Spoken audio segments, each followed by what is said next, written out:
Müğənni Mətanət Əsədova efirlərin birində qonaq olarkən canlı yayıma zəng edən tamaşaçının onun geyimi ilə bağlı səsləndirdiyi fikirlərə sərt reaksiya verib. Milli Az xəbər verir ki, sənətçi özünü toxunulmaz adlandıraraq tənqidlərə qarşı sərt mövqeyini ortaya qoyub. Mətanət Əsədova bildirib ki, səhnə geyimləri ilə bağlı müəyyən hallarda ifaçıların həddi aşdığı görünə bilər, lakin bu, tamaşaçılara müğənnilərin şəxsi seçiminə müdaxilə etmək haqqı vermir. Biraz həddi aşmış səhnə geyimləri olur, bəli.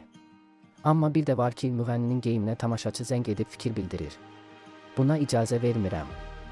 Mənə söz demək olmaz, mən toxunulmazam. İlk olaraq özümə qiymət verirəm, sənət mənim üçün 100-cü dərəcədədir. Mən Mətanət Əsədovayam, mən şəxsiyyətəm. Mənə heç kimin söz deməyə ixtiyarı yoxdur.